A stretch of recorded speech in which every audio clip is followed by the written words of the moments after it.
Explore Hyderabad exclusive temple jewelry exhibition Nakshi Mela at Varahi Silver Jewelry KPHP.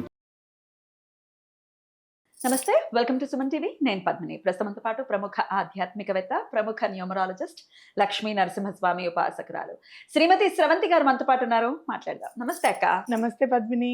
June 20వ తారీఖు వనగౌరి అంటే జ్యేష్ఠ శుక్లపక్ష షష్ఠి వనగౌరి వ్రతం చేసుకోవటం అనేది ఆచారంలో ఉన్నటువంటి ఒక అంశం. వనగౌరి వ్రతాన్ని చేసుకుంటే వచ్చేటటువంటి ఫలితం ఏమిటి? అందరూ చేసుకోవచ్చా? ఇప్పటిదాకా మాకు అలవాటు లేదండి, మరి మేము చేయొచ్చా అని అడిగే వాళ్ళు ఉంటారు. దీనికి సమాధానం తప్పకుండా చెప్తాను పద్మిని. చాలా పవర్ఫుల్ అమ్మవారు వనదుర్గాదేవి. మనకి గుడి కూడా ఉంది, దత్తాచలం వెళ్ళే రూట్ లో వనదుర్గ, 7 పాయల వనదుర్గ అంటాం గుడి. అక్కడ 7 పాయలుగా చీలిపోయి ప్రవహిస్తుంది నది. అంటే చాలా పవర్ఫుల్ అసలు. అట్లా వనదుర్గ అంటేనే చాలా పవర్ఫుల్ అనమాట. అలా మనం దుర్గా అమ్మవారికి మరొక పేరుగా గౌరీ అమ్మవారిని ఇక్కడ వనగౌరి అని చెప్పి చేసుకుంటున్నాం. మరి ఇక్కడ ఎట్లా వృక్షాలకు ఎందుకు అంత ఇది అంటే, నేను చాలాసార్లు చెప్తూ ఉంటాను, మేనిఫెస్టేషన్ చేసుకునేటప్పుడు ఏదైనా ఒక చెట్టుని ఎన్నుకోండి, దానికి చెప్పండి, మాట్లాడండి, చెట్టుతో మాట్లాడండి, మీ మాట వింటుంది అని నేను చాలాసార్లు చెప్పిన సందర్భం ఉంది. మేనిఫెస్టేషన్స్ కి మన ధర్మానికి ఏమి అతీతంగా ఏం లేవు, అన్ని ఇంటర్లింక్డ్ గానే ఉన్నాయి. అక్కల్కోట్ మహారాజు గారు ఎలా వచ్చారు బయటికి? ఎలా వచ్చారు? వటవృక్షం నుంచి నడుచుకుంటూ వచ్చారు ఆయన. వటవృక్షంలోంచి నడుచుకుంటూ వచ్చేసారు ఆయన. నృసింహ సరస్వతి స్వామి వారు అంతర్ధానం అయిపోయిన తర్వాత ఆయన కదలివనానికి వెళ్ళారు శ్రీశైలం దగ్గర. అక్కడ చాలా సంవత్సరాలు ఆయన గుప్తంగా ఉండిపోయారు అక్కడే. తర్వాత సడన్ గా కొంతమందికి కదలివనంలో కొంతమందికి కనిపించారు అక్కల్కోట్ మహారాజు గారు. కనిపించిన తర్వాత అక్కడ వాళ్ళు దండం పెట్టుకున్నారు.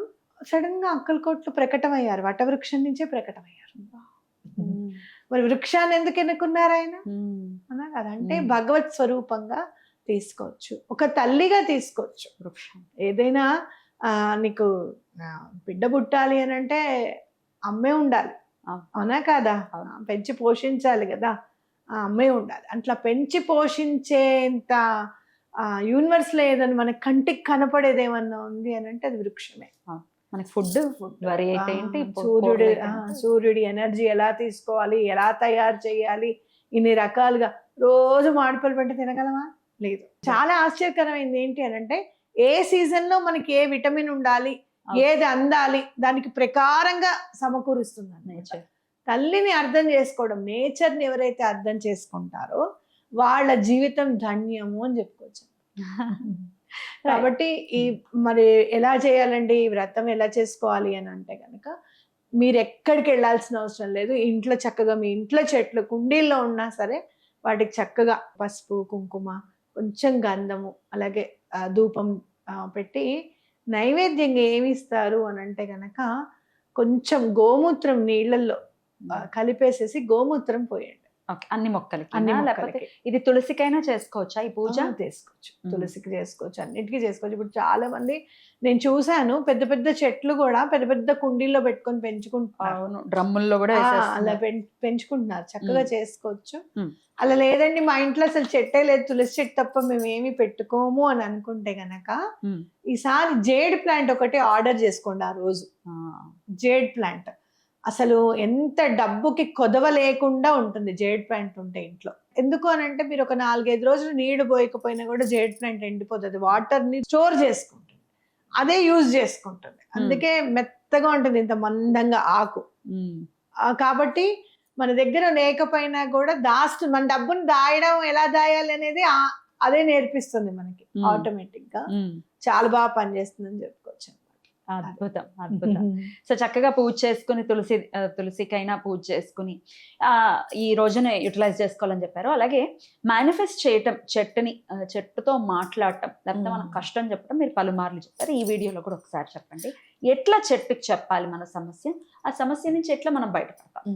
ఎదురుగుండా అమ్మవారే ఉంది అని అనుకోండి, ఏదైనా రావి చెట్టుని కానీ, వటవృక్షాన్ని కానీ, జమ్మి చెట్టుని కానీ, వృక్షరాజాలన్నీ మనకు ఒక 5 ఉంటాయి అనమాట. లేదు అంటే మందార చెట్టు పెట్టుకోండి. మందార చెట్టు కూడా చాలా బాగా మాట వింటుంది. అక్కడ నుంచోని మీరు ఎక్స్ప్లెయిన్ చేయండి మీ పరిస్థితి ఏంటి అని. మనకి ఇది కావాలమ్మా, ఇది లేకపోతే మనకి ఇబ్బంది అవుతుంది, ఎలా అయినా సరే ఈ పని అయ్యేటట్టుగా చూడాలి నువ్వే అని చెప్పి అనుకొని చెట్టుకి నీళ్లు పోస్తే ఖచ్చితంగా ఆ పని అవుతుంది, గ్యారంటీగా అవుతుంది. నేను ఒక రోజు మందార చెట్టుకి ఈ మధ్య బాగా తెల్లటివి బగ్స్ అంటాం, అవి బాగా పడుతుంది అసలు. చెట్టు అంతా బాధైపోతుంటే ఓ రోజు దాన్ని ఇట్లా నిమిరి ఎండమ్మా, కొంచెం అన్నా ఫైట్ చేయకపోతే ఎట్లా, నువ్వు ఎన్ని మందులని వేస్తా అని చెప్పి ఫైట్ చేయాలి మాట్లాడారా, ఫైట్ చేయాలి అని అనుకున్న తర్వాత 2 days కి చిగురు వచ్చింది ఆ చెట్టుకి. అసలు చచ్చిపోతుంది అనుకున్న చెట్టుకి చిగురు వచ్చింది అనమాట. సో తప్పకుండా మాట అనేది వింటాయి. ఆర్గానిక్ గా ఎలా పెంచుకోవాలి మన చెట్లను కూడా, ఇప్పుడు చాలా మంది పైన గార్డెన్స్ అని అవి ఇవన్నీ వేసుకుంటున్నారు. ఆర్గానిక్ సంబంధించినవి ఎట్లా వేయాలి చెట్లకని కూడా నేర్చుకొని చేస్తే కూడా చాలా బాగుంటుంది అని చెప్పుకోవచ్చు. అయితే చెట్టుకి ఇంకోటి ఏంటి అని అంటే, మీరు ఏదైనా దారం కడితే చాలా ఫాస్ట్ గా పని అవుతుంది. అవునా, ఎలా కట్టాలక్క? రావి చెట్టు ఉంది అనుకోండి, ఒక దగ్గర ఇట్లా నుంచొని అలా మీరు ప్రదక్షిణాలు 21 చేస్తారు కదా, ఆ 21 ప్రదక్షిణాలు చేసేటప్పుడు ఈ దారపు ఉండ నీ దగ్గర ఉండాలి, ఎర్ర దారం లేదంటే తెల్ల దారానికి పసుపు రాసుకొని అలా చుట్టేసుకుంటూ కట్టేసుకుంటూ 21 ప్రదక్షిణాలు చేస్తే 21 వరుసలు అవుతాయి. ఆపేసేసి అక్కడికి తీసేసి, అంటే ఎక్స్ట్రా ఉన్నది ఇట్లా దింపేసేసి, అమ్మ మాకు పని అయ్యేటట్టు చూడు, ఇది గుర్తుపెట్టుకో, ఇదే నీకు సంకేతం, నేను చెప్పిన మాట నువ్వు గుర్తుపెట్టుకోవాలంటే ఇదే దారంతో సంకేతం అని చెప్పొచ్చు అనమాట. ఒక అమ్మాయికి నేను పెళ్ళవడానికి కూడా దానిమ్మ చెట్టు చెప్పాను. దానిమ్మ చెట్టు కట్టచ్చా? దానిమ్మ చెట్టు, రావి చెట్టుకి నేను చెప్తాను ఇది ఎలా చేయాలో. రావి చెట్టుకి దానిమ్మ చెట్టు ఉంటుంది కదా, అది గుచ్చేసేసి దండలా కట్టాలి. దానిమ్మ పండు ఉంటుంది కదా, కచ్చా దానిమ్మ తీసుకొని దాన్ని గుచ్చేస్తే దండలాగా వస్తుంది లోపల నుంచి, సూది పెట్టి దండ అది కట్టేసిన తర్వాత ఒక 11 రోజులు వెళ్ళి ఆ చెట్టుకే నీళ్లు పోసి దండం పెట్టుకోవాలి. 11 రోజులు చేసింది, 15వ రోజు 16 రోజు పెళ్లి కుదిరింది ఆ అమ్మాయికి. వృక్షానికి చెప్తే కష్టపడి చేస్తే అవ్వని పని అంటూ ఉండదు అనేది మనం గుర్తుపెట్టుకోవాలి ఎప్పుడైనా. చాలా అంటే ఏదో ఏదో కొత్త కొత్తగా చెప్పేస్తున్నారు, ఇవి తెలుసా అవి తెలుసా, యూనివర్స్ అంటారు అని భలే మాట్లాడతారు.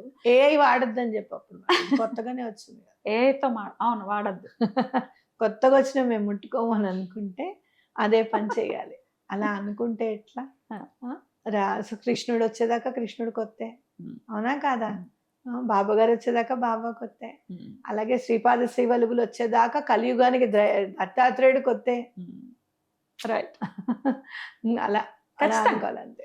ఏముంది అనేటానికి అజ్ఞానం ఉంటే చాలు, తెలుసుకోవడానికి జ్ఞానం అవసరం అవుతుంది. తెలుసుకుందాం. మనకి ముందు అవతల వాళ్ళని విమర్శించడము అనేది తగ్గిపోతే ఆటోమేటిక్ గా జ్ఞానం వచ్చేస్తూ ఉంటుంది. ఎగ్జాక్ట్లీ, వాళ్ళు ఎందుకు చేశారనేది అనలైజ్ చేయడం వేరు, క్రిటిసైజ్ చేయడం వేరు. ఎగ్జాక్ట్లీ, వెల్సెడ్ అక్క. చాలా అద్భుతంగా మాకు వివరించారు. వచ్చేటటువంటి మంచి రోజున అందరూ కూడా యూటిలైజ్ చేసుకోవాలి. లేకపోతే వనగౌరి వ్రతం ఆచారం ఉంది, వాళ్ళ సాంప్రదాయం కుటుంబ ఆచారం ఉందంటే వనగౌరి సమ్మక్క సారక్క అదే కదా, వనంలోకి వెళ్ళిపోయి అక్కడ ఉండిపోతారు. అసలు వాళ్ళ ముఖవర్చస్లు అవన్నీ ఏమీ లేకుండానే కదా మనం అక్కడ దిమ్మలకే కదా మనం పూజ చేస్తున్నది, అవునా కదా? 100%. చాలా అద్భుతంగా తెలియజేశారు. కృతజ్ఞతలక్క. నమస్తే. నమస్తే.